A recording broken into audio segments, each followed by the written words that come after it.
On today's show, the Denver Nuggets get some payback against the Oklahoma City Thunder, maybe a preview of how they could win in the playoffs, and then the Suns just want the Mavs to keep the 10th seed, I guess. That and 12 games in the association on Locked On NBA game night. When that final buzzer rings, you know it's time for Locked On NBA game night. All the post-game reactions to every game across the league, every single night, with insights only the hosts at Locked On can provide. It's the true NBA fans' one stop for all the action. Every game, every night. It's Locked On NBA game night. Tipping off now. And welcome. You are Locked On NBA game night. My name is Nick Angstadt, host of the Locked On Mavericks podcast.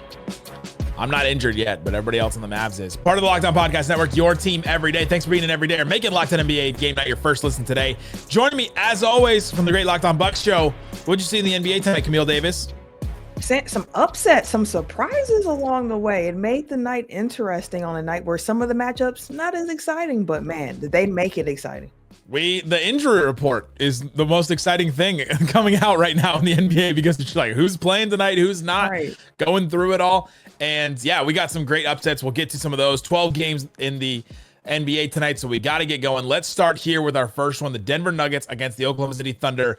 A rematch, a little Subway Series kind of deal where they play back-to-back, but they played back-to-back games. They played last night. You heard Danny Cunningham Swipa talk about the game where the Thunder got the big win, but this one, the Nuggets get the win. And Camille, it was all because of the fourth quarter offense that the Nuggets just destroyed the Thunder in a way we haven't really seen this season.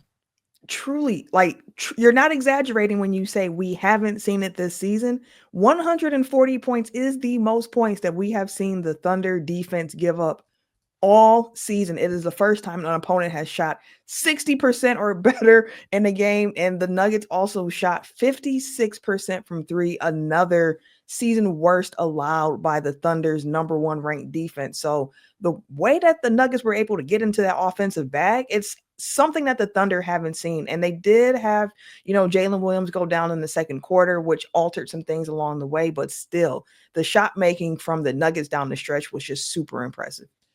And the Thunder scored 127 points themselves. They hit 19 threes. They shot 40%. It's not like it was a terrible offensive game from them. It just was so wild because if you've heard anybody talk about this Thunder team the last couple of weeks or months, I think I even heard on game night last night, Swipa said the Thunder's defense is the best unit in the NBA. Yeah. Of any unit of any team, that is the best individual group skill that any team has is their defense. And for the Nuggets to destroy them like this is kind of wild. And honestly, I think it made me believe in the Thunder a little bit more because it takes this kind of an offensive insane game to beat them like this when they try, because it's not like they were just playing garbage time guys, which would probably start on other teams, but they had their starters out there for a long time. I didn't think they played full playoff minutes. Like Shea played 36. That was the most. Jalen Williams only played 13, but they played their starters for the most part into the fourth quarter and everything. It wasn't like they just gave up and the Nuggets went on this crazy run. Right. They were still out there competing. And until the last minute, Lou Dort had a career night himself from three, knocking down 8 of his 14 attempts from three. Lou was trying to keep him in the game when he's shooting down the stretch here. But in a game when Peyton Watson, who only played 5-6 minutes last night in the exact same matchup, comes in, plays 24 minutes, goes 4 for 4 from three. That's tip your hat. That's it. Yeah, that's all you can do. When Russell Westbrook goes 3 to 5, you tip your hat. Sometimes it just goes like that along the way. And this game and just seeing the 2 games back to back with them, I need to see a Nuggets Thunder series. I need to see it. The Thunder also had to play. Well, they didn't have Jalen Williams because he went out with a hip injury. Mm-hmm. They were playing their 2 bigs. They were playing Chet and Isaiah Hartenstein, which we haven't seen a lot this season. They played 280 possessions together before this game, and they were playing 2 of them because Jokic had 18 rebounds. They needed them for the rebounding and the size against him. But that just kind of changes up what they do. They've been good with those 2 guys, at least statistically. But I'm curious to see if that affected their defense a little more, and if we see that look more against a Nuggets team or another team with bigs. I'm curious how they would look against a team when they have to play those 2 bigs. I'm glad that they're able to get these reps in because injuries have hindered them being able to get a lot of time with Chet and Hartenstein sharing the court together.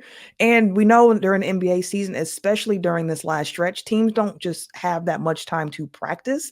So a lot of times you use the games to get some practice in and just testing things out. So I think it's really beneficial for them to continue to get these reps in, especially like tonight they needed it against this Nuggets team, but just continue to get those reps in because come playoff time, it's going to be helpful.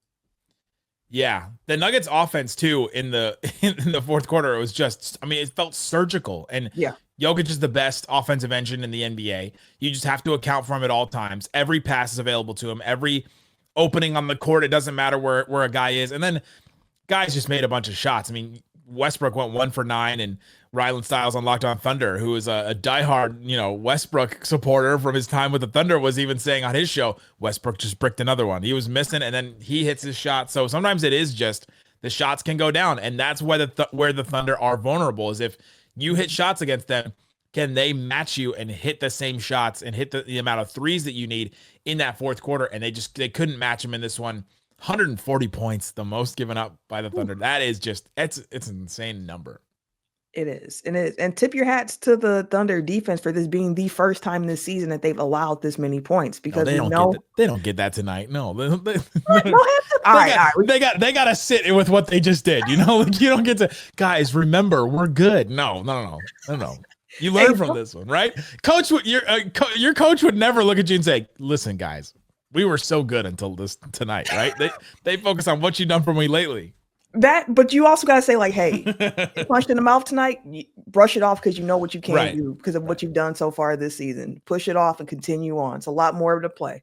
Absolutely. There may not be a lot more to play for the Phoenix Suns because I don't know what they're doing. Let's hear from our guy, Benjamin Garcia from Locked On Suns with this one where they did not beat this Memphis Grizzlies team, and they should have.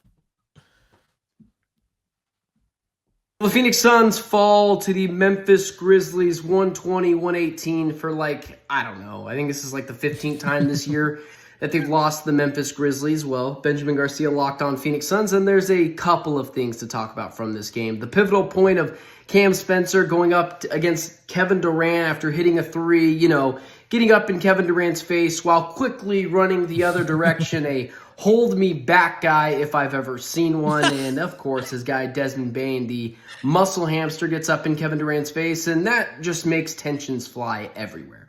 Phoenix Suns are up early in this game, but eventually the Grizzlies, and it's the same old dance with the Phoenix Suns where a younger, twitchier team, more athletic, just able to get to the rim at will, just able to score points when they need them. And the Suns, once they get punched in the mouth, either metaphorically or physically, potentially in this case, they just have no answer for other teams, and that continues to be the case.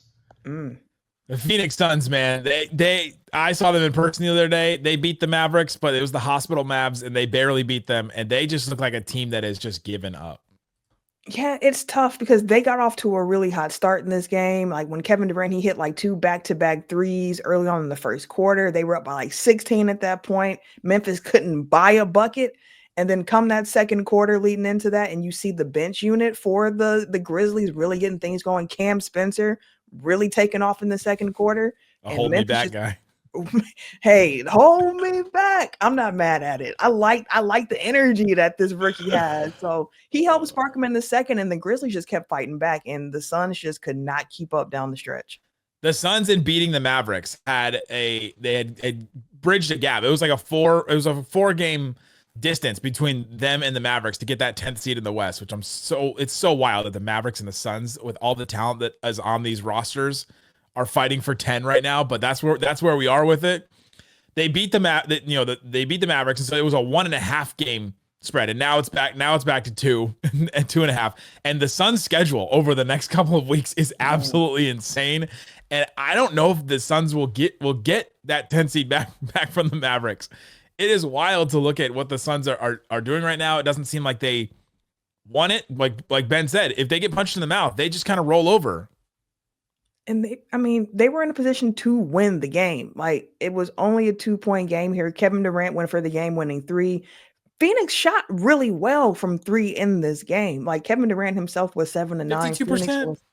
Yeah, the team was 53% from three. It just did not matter in this game overall because, again, the Grizzlies just kept coming and they kept coming and they kept coming. And in a game when you get more shot attempts, when you shoot better from three, you kind of think like this is a game that we should walk out of here and win. But the Grizzlies were able to get the last laugh. The last laugh for the Mavericks is the training staff because they just have the most work. That they're the last people in, the first people in, and the last people out for the Mavs right now because they have so many guys out. They started with 9 guys available, and they started with 3 refs available, and even one of the refs got hurt. And the crew chief Sean Wright had to leave the game after the first quarter. They finished with 2 refs, and so that's the state of the Mavs. But they get the win against the Spurs. And Klay Thompson, 26 points. He's had 25 points in his last 4 games. He's been absolutely awesome creating offense. You've got Najee Marshall, another great game. He's really stepped up without everybody on the Mavericks. And then Kessler Edwards, career highs in 22 points and 11 boards for him. He was really great for the Mavericks. He's been starting at center and playing center. It looks like a G League team out there where, a lot of G League teams don't have a center. They just play like their biggest 4 at center, and that's what he's been playing. And Spencer Dinwiddie off the bench. He had another really good game too. He has a good game like every 5th game. That's become our joke on Locked On Mavs. But this was the 5th game, and the Mavs, they should want to be tanking. Anthony Davis may come back at a certain point in this season, according to Mark Stein. But they win this one, and they push a little bit farther ahead of the Phoenix Suns, which I think is wild for 10th. Coming up, bunch of upsets in the NBA. The team that got Luka Doncic in the trade lost to the Brooklyn Nets. What happened to the Lakers? Let's talk about all that and more coming up. Locked On NBA Game Night. Today's episode is brought to you by Skims. Skims underwear. I'm wearing them right now. I've done this ad 4 times today. It's been true all 4 times today because the Skims underwear that you can wear, it holds its shape. It stays great. I haven't thought about my underwear one time. And honestly, that's kind of what you want in underwear is you don't have to think about it because it's not bothering you. It's not rolled up. It's not riding up. It's not itchy. It's not doing all that. That's what Skims can do. When I found out they were making underwear for men, I was intrigued. Then they sent us a pair and then I knew I needed to have some more. So I ordered some more myself. Shop Skims Men's at skims.com/lockedonnba. And Skims stores, they have physical stores you can go to. They have lots of women's stuff. So you can get gifts and all kinds of other things, but check out the men's section, see what they have. They have the line that offers something for everyone. Boxer briefs, classic briefs, designed with perfect balance of comfort and style. I can attest. Shop Skims Men's at skims.com/lockedonnba and let them know that we sent you. After you place the order, select podcast in the survey and select our show in the drop-down menu that follows. Skims.com/lockedonnba. Thanks for hanging out with us on Locked On NBA Game Night. Being in every day or listening every day, we have a daily Locked On show that covers your team. Check the link in the description to find a show that covers your team every day. Every day, the Locked On Lakers guys are covering the Lakers and now Luka Doncic, and they find themselves losing to the Brooklyn Nets. Let's hear from Andy Kamenetsky of Locked On Lakers on the loss for LA. LeBron James, no Rui Hachimura, no Dorian Finney-Smith, no Jackson Hayes. This is Andy Kamenetsky, co-host of the Locked On Lakers podcast, and the Lakers lose 111-108 to the Nets in Brooklyn, a very shorthanded team for LA. No LeBron James, no Rui Hachimura, no Dorian Finney-Smith, no Jackson Hayes, which obviously meant a night where Luka Doncic and Austin Reeves would really need to step up in the absence of those guys. And while the two did combine for 22 assists and 20 rebounds, they also combined for just 39 points on 11 of 40 shooting, 3 of 15 from behind the arc. JJ Redick described the game as very low communication, seemed very upset by the way the team executed, even acknowledging who was missing. For more Lakers coverage, make sure you're watching Locked On Lakers on YouTube and listening wherever you get your podcasts. Yeah, this was one where I've seen this game from Luka before, where I saw a lot of Lakers fans say it's the worst triple-double they've ever seen. 22 points, 12 boards, 12 assists, and you go, hold on, wait, that's what he had in this game? The Lakers had a lead early in this one and then just gave it up. And this is something that this Lakers team is going to have to figure out, is these games where Luka's shot isn't going down and obviously Austin Reeves' shot wasn't going down either. Where else does your offense come from when you don't have LeBron? They were shorthanded in this one, but you should still beat a Nets team like this. You should. Should is the key word here, Nick. You should, but They just weren't able to in this one. As you mentioned, Luka did not have the most efficient game scoring the ball, and neither did Austin Reeves. And you're going to need a lot more from the two of them when you have no LeBron. Like Gabe Vincent, he did his thing in this one. They had a couple of guys who showed out, but they just needed more. It needed to be a lot more from them. And after the game here, and JJ Redick just saying how, it's a low-level communication game for the Lakers, and we need more. LeBron is somebody who, when he's on the court, he's talking a lot. And Luka was asked about this after the game, about JJ saying, hey, he said that you guys just didn't have much communication. And Luka just said, that's my fault. So as a leader, stepping into that, knowing he needs to be better as they continue to lead, I just personally hope they don't get that together on their next game against the Bucks. I hope they, continue to need to fix that after that game. Luka had 4 free throws. As I was watching Luka in this game, it's a lot of complaining, and I know it sounds like I'm switching up on my guy all of a sudden, but he was not the leader of the Mavericks. We talked about Kyrie as the leader forever, and so they need somebody to be that vocal leader when LeBron is out. Luka has to step up and be that guy, and he has not necessarily been that guy in his career. He's probably not comfortable with these guys yet to be that guy yet. That's something new. When a guy gets traded, that's just a natural thing that occurs too, and so when he's not getting his way foul-wise and not getting his way that way, then all of a sudden I can see where that communication would break down. So, yeah, a loss for the Lakers. But let's hear from Locked On Nets. Let's hear from Adam Armbrecht, because this is a good win for the Nets, and with a bunch of players that I don't know sometimes. Turn your mind off to whether or not the Brooklyn Nets are blowing the chance at the best possible odds in the NBA draft, and you can just enjoy yourself in a little 111-108 victory over the LA Lakers. No, there's no LeBron James in this game. There's also no Cam Thomas. You have Luka Doncic go off for a triple-double, but in the end, a revenge game of sorts for D'Angelo with some clutch buckets late. And for all of Luka's greatness, does he lead defensive stoutness and effort? I don't think so, because they break down in this one, allowing Noah Clowney, just in his second game back from extended injury, to find easy access down the paint. 19 points for him, along with 3 for 8 from beyond the arc. It's fun to play spoiler for teams that have real playoff aspirations and are trying to navigate a new injury to their superstar. That is what the late season is about for Brooklyn right now. Soak it in, enjoy it, and a little bit of salt in LA's wounds. No LeBron James, no Cam Thomas. Equal footing on that one. Oh, man. Not on equal footing. The Heat and the Hornets. The Heat lose to the Charlotte Hornets. Miles Bridges, 35 points. Let's hear from, Wes Goldberg. He can't be feeling good over at Locked On Heat. Let's hear from our guy. No, he's not. Well, stop me if you've heard this before, but the Miami Heat blew another double-digit lead. This time they led by 17 points in the second quarter over the mighty Charlotte Hornets, who coming into the game had yet to win a game within their division all season long. 0 for 11 in their division going into this game at home in Miami, and the Heat fumble it away yet again in the fourth quarter. Had a couple of chances to win this one late. Bam Adebayo, a couple of three-pointers at the end, made one, missed another one, airballed it. And then even when the Hornets tried to give it back to them, Nick Smith Jr.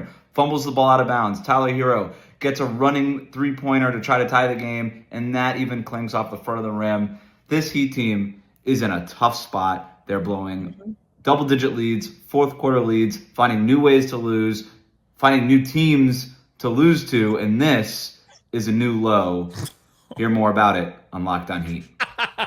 What a tease. What a tease. Go check out Locked On Heat for more on that. Oh my gosh. This Heat team, they had Bam. They had Tyler Hero. That's 2 all-star players. Tyler Hero made the all-star team this year. Bam has made it in the past. Yep. You got to beat the Hornets in a game like this. And they keep, like Wes said, they keep blowing fourth quarter leads. They had an 11-point lead in the fourth quarter in this one. Not to mention Wiggins was out there. Khalil Ware was playing. He even played some fourth quarter minutes, which we haven't seen much over the last few games. You had Off Night out there still. So like their preferred starting 5 at this moment was out there, and it didn't matter. It hasn't mattered in a lot of games. I was wrong about the Heat possibly turning it around after All-Star break. They're just continuing to lose in the same embarrassing ways we saw before. Another double-digit lead blown for them. I know your game. As a Bucks fan, you jinxed them on purpose. You went for the reverse jinx on them. You were like, I'm gonna call it, and it's gonna be the opposite. I just know it. Listen, I went in either way, Nick. If they do what I said, I look like a genius. If they fail and they fall on their face, it helps out the Bucks. I think Sean Woodley calls that the happiness hedge. You're right. You're right either way. That's real. The Chicago Bulls. I don't know if they want to make the play in or not, but they got a big win against the Indiana Pacers. No Tyrese Halliburton, but. Let's hear from Locked On Pacers, Tony East. How did the Pacers lose to the Bulls like this? Tony East here with Locked On Pacers on the floor in the United Center, where the Pacers just got humiliated by the Bulls. A dreadful second quarter, ending with a huge Bulls run. Pacers defense looked awful in that frame. Rick Carlisle, their head coach, blasted their defense in that frame later, and Pacers lose almost by 20 in this game. A couple of shots late prevent it from being a 20-point defeat. 3 losses in a row for the Pacers without Tyrese Halliburton, all to teams that they probably feel like they could or should be beating. In this one, they did nothing well. Only made, I believe, 4 or 3 jump shots in the whole first quarter. Yes. Defense was dreadful. 68 points in the paint for the Bulls. Pacers really struggling in that area. Whole starting 5, albeit a missing Tyrese Halliburton starting 5, gets benched in the third quarter. It wasn't connected. It wasn't playing very well for the Pacers, and the deep reserves came in and gave some more effort. Kept the game at least at the same deficit the rest of the way. Pacers not playing well. Well, much more on Locked On Pacers. Guys, we got to do better with the teases on the show. Come watch the show. We're playing awful. If I know Rick Carlisle, I know he's going to make a statement. And if he sat guys in the third quarter, I believe it. Yeah. I didn't know if he was sitting guys because he was just that upset, or if he was thinking, we have the Bucks tomorrow night. Like, let's just kind of cut our losses while we have them. Listen, that's a game with standings. We're looking at the standings. True. Again, a Bulls team you should beat. But when you're looking at the 2 games on this back-to-back, I could see the Pacers prioritizing that matchup with Milwaukee a little bit more than with Chicago, even though every win helps along the way. But the tiebreakers and all that good stuff. True. Everyone helps, and we're about to win with Count It Up. It's the most interesting, fun things in the NBA. Got a bunch of games left, including the Magic, the Celtics, the Warriors get wins. Talk about all that and more coming up. Locked On NBA Game Night. Locked On NBA Game Night is brought to you by Wayfair. Oh, Wayfair, you got just what we need. Exactly what we need. I have had some moments recently in the last month where I've been frustrated, needed to unwind, and I have been sampling an adult beverage or 2 here and there, and I needed somewhere to put it. And so I got a drink cabinet off Wayfair, and I needed to put all my alcohol and then arrange it and have extra storage now. It's great. Wayfair was awesome. Free shipping. It was awesome. I got exactly what I needed, the color that I needed to match all the rest of my furniture. Wayfair has a huge selection. It makes it easy to find the perfect piece no matter your space or budget. From cozy furniture, stylish decor, to kitchen essentials and outdoor must-haves, Wayfair has it all, and at prices that fit your budget. I can attest. I bought it. It was great. It's more than just furniture. I was surprised to find everything from storage units to patio decor, outside stuff as well. You can get all that kind of stuff to go to for all things home. Head over to wayfair.com. Find something that's just your style. That's Wayfair, WAYFAIR.com. Wayfair, every style, every home. Wayfair, got just what I need. Big chicken, baby. Zion Williamson and porn star. Take that for that. Count it up. Count it up. Count it up. Count it up. Count it up. The Orlando Magic. Or it's counted up, where we count on the most interesting, fun things in the NBA. That's usually not followed by the Orlando Magic in any way right now, because they're not interesting or fun, really. But let's hear from our guy, Philip Rossman-Reich, about the struggles of the Orlando Magic and what they're going through right now, because their offense just is not it. This is Philip Rossman-Reich, the host of Locked On Magic, as the Orlando Magic fall to the Houston Rockets 97-84. And this is another game where the Magic kind of lose their identity a little bit. If there's one thing that's characterized the Orlando Magic, when they win, it's because they are a hit-first team. They are the more physical, more energetic, more spirited team. And what's happened over the last few months is the Magic have kind of lost that advantage. Houston dominated the Magic on the offensive glass. And look, the Rockets are dominating everybody on the offensive glass. But the Magic entered this game 4th in the league in defensive rebound rate. They are a team that is good on the glass, even without a dominant rebounder. But the Rockets just made them look silly. They ended up doubling them up on threes, I believe 16-8. They used a lot of those offensive rebounds to create three-point modes. Houston is not a great three-point shooting team. When you get offensive rebounds, you get open threes, you make them. And the Magic just didn't have the offense against a good defense to carry forward and to give themselves a chance. Ultimately, Orlando knows the things they have to be better at, and we can talk about those long-term things all we want. It doesn't help the now. Fortunately for the Magic, the Heat keep losing. The Hawks aren't running away from anybody. All of their goals are still in front of them, and this is just a loss that you have to kind of take on the chin and hope you learn how to punch back a little bit better. We talked a lot about the play-in race in the squad show, so go check out the East squad show. My question for the Magic real quick here, Camille, is long term, do the Magic need to break up their stars, or do they just need more shooting to get that offense going?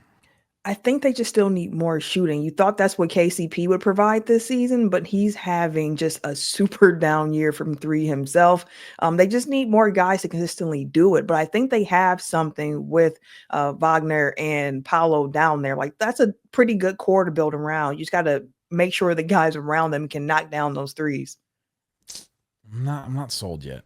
No, you think you might break it up? I'm not sold. I on the squad show, Philip said, the Magic think that they've done the hard thing is to get the 2 stars. And I'm like, do you think you can win a title with those 2 stars? And he goes, well, they haven't proven that. I was like, well, okay, well, then they haven't done the hard work yet. You've still got to see if those 2 can do it. So I don't know. Just haven't seen the offense yet. It looked like it was good early on for them, but I don't know. Suggs is out. That's a big piece for them. And so maybe they just need all their pieces intact in order to figure out what this team actually is. We know what the Boston Celtics actually are because they keep showing it over and over again. They almost blew it to the Utah Jazz, but another hero for them, Sam Hauser. And speaking of hero, let's hear from John Corrales of Locked On Celtics and hear about how the Celtics got another win that they pulled right out of there. The Celtics made it a little harder on themselves than it needed to be. They had a 24-point lead. That all went away, but they did what they needed to do in the fourth quarter to win this game. Sam Hauser is the story of the game, career high 33 points, 23 in the third quarter. He outscored the Jazz 23-22 in the third quarter to build that massive lead.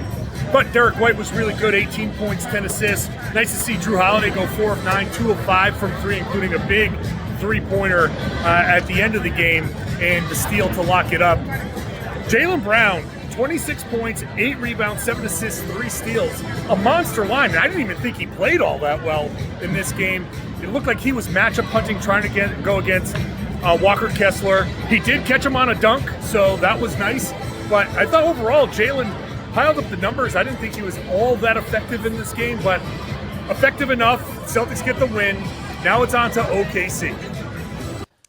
The Golden State Warriors get a win against the Portland Trailblazers. Let's hear from our guy, Chuck Walter, on the win for the Golden State Warriors, where they got a lot of contributions from guys you just wouldn't necessarily expect from the Golden State Warriors. Warriors take down a pesky Portland Trailblazers team 130-120 in what had the makings of a potential trap game. Unfortunately for the Blazers, the Warriors bench unit came to play and the shots were falling at home. Let's start with the threes. 21 of 41 from deep, 51% from 3. The Warriors had been winning a lot of games during this Jimmy Butler-led streak, and really they've been winning a lot of them without shooting the basketball well. Today it was 52, 51, 90. Those are the splits across the board. 36 team assists, and how about 56 points from the bench unit, led by a career-high 26 from Gary Payton II. Buddy Hield had 20. And then Moses Moody, 20 in the game as well. Steph Curry had 24. Jimmy Butler, a triple-double, 15, 10, and 10. Quentin Post looked real good in the game, grabbing 7 rebounds, blocking 4 shots, and scoring 11 points. And Draymond Green, not as good as he's been the last few days, but 4, 4, and 7 in the game, also 4 steals. And he was all over the place early, setting the tone. That is what the Warriors did. They set the tone, bench unit, just everyone in general, a very team-led effort and a 10-point win over the Blazers to improve. Someone say strength in numbers is I don't know if that's something that we should say about that team anymore, but I'm always nervous when you say Draymond Green and you stutter afterwards. Anything can happen after that sentence. My question about the Warriors, though, with Jimmy Butler getting a triple-double, do you still expect playoff Jimmy on the Warriors? I do, but it just might look a little bit different because we never have seen playoff Jimmy as the second option, and that's what he is going to be on this Warriors team. So, I think you're still going to see a cosm of that. It's just going to look a little bit different, but I think it's going to be just as effective for what this Warrior team needs. It's just gonna be a little different. It may be him setting up guys more, getting the 10 assists like he does in a game like this, getting a bunch of rebounds, getting playing the defense to the free throw line. Yeah, playing defense and stepping up. But I think he will step up in some way. I'm just very curious to see how it is. They are the one team in the West that seemed like they have some kind of like upward mobility and some, a puncher's chance at beating some of the ones at the top. Where you look at the Grizzlies and the Rockets, and like I'm just not feeling as good about some of those teams against the higher up matchups. Yeah, absolutely. I mean, they're 12-1 now with Jimmy Butler in the lineup as well. They are rolling. This is, I believe, the best they've been over 500 since early in the season when they were like 12-3. Right. So they're starting to roll at the right time. The Knicks are rolling even without Jalen Brunson. They get to win 133-104 against the Kings. Good for the Knicks. Great. Go listen to Locked On Knicks for more on that. But I really want to focus on this. In a timeout, the Sacramento Kings play this game where they bring out like a gas pump. Yes. And they put the gas pump out, and you have to pump the gas, and then you have to stop it at exactly 25. And this guy does exactly 25. He was just locked in. This guy Tommy tonight. And how close do you think you think you could pump it exactly at 25? Every time I pump gas, that is the game I play mentally within myself. I don't like the odd numbers. If I get 25, and you gotta do it once. You can't just like you pump it and then the little like see, mini pump. I'm like a small pump at the end to try to get it to the even number. So if I had to just stop once, I'd probably overshoot it. That guy was as locked in and more locked in than any of the Kings were. They get dominated by the Knicks. The Atlanta Hawks don't have a lot of players, but let's hear from Locked On Hawks, and let's hear from Brad Rowland to see how the Hawks got this win against a depleted Philadelphia 76ers team. Friends, my name is Brad Rowland. The Atlanta Hawks get a nice victory, taking care of business at home on this Monday. It was not the best game in the history of the NBA. A lot of guys out. Philadelphia super banged up right now, obviously. No Joel Embiid, no Tyrese Maxey, no Kelly Oubre, no Paul George, any of those guys. And the Hawks, though, were without Trae Young in this game as well, in addition to Karis LeVert and, of course, Jalen Johnson being out for the season. And the Hawks led comfortably most of the way. It got a little bit dicey in the final minutes, but a very nice, balanced offensive performance from the Hawks. 6 guys for 14 points or more, led by Zachary Richie and Dyson Daniels. It wasn't pretty, but the Hawks did enough offensively to win a game that they were supposed to win. And in the NBA, occasionally that's not always as easy as it seems, but the Hawks get this win. That's actually 3 in a row for the Hawks, 4 out of the last 5, and they stay in the 7th spot in the Eastern Conference. We'll get into all of that and more on the Locked On Hawks podcast. The Hawks with nobody hanging out in the 7th seed still. It's like nobody else wants it. The Magic lose, the Heat lose to the Hornets. I mean, what is going on in the East playing right now? Just a lot of teams stumbling about trying to find their way or getting lost along the way as well. It's just a lot of things going on to the point now where it's realistic that the Sixers could possibly keep that draft pick based on how everything else is going around them. Seriously, it's possible. I thought you were talking about them getting back in the play-in, and I'm like, oh no. That ship has sailed. Yeah, it's done. That is done and out. Get the draft. Keep your draft pick. Another team that is just done. I mean, 13 wins for the Wizards. They hit the 50 losses. Yeah. You know the Phil Jackson rule where you hit 40 wins before you get 20 losses? Is there something about 50 losses before you hit 20 wins? Because the Wizards hit that. They lose to the Raptors. Our guy Brandon Scott is holding down the fort over there. Let's hear from him and hear exactly what's going on with this Washington Wizards team and why they the Washington Wizards get evicted from the paint in a 119-104 loss to the Toronto Raptors. How did they lose this game? Easy money, man. I mean, they lost it in the paint.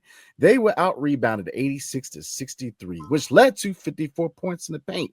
But offensive rebounds were the defining factor. They gave up 28 offensive rebounds, which led to 33 second chance points. So those offensive rebounds by the Toronto Raptors, they were able to extend possessions, and it destroyed the Wizards. So look, they're going to have to figure it out and relatively quick because they head into Detroit to face the Detroit Pistons tomorrow night. And if they play around, Jalen Durant will humble you.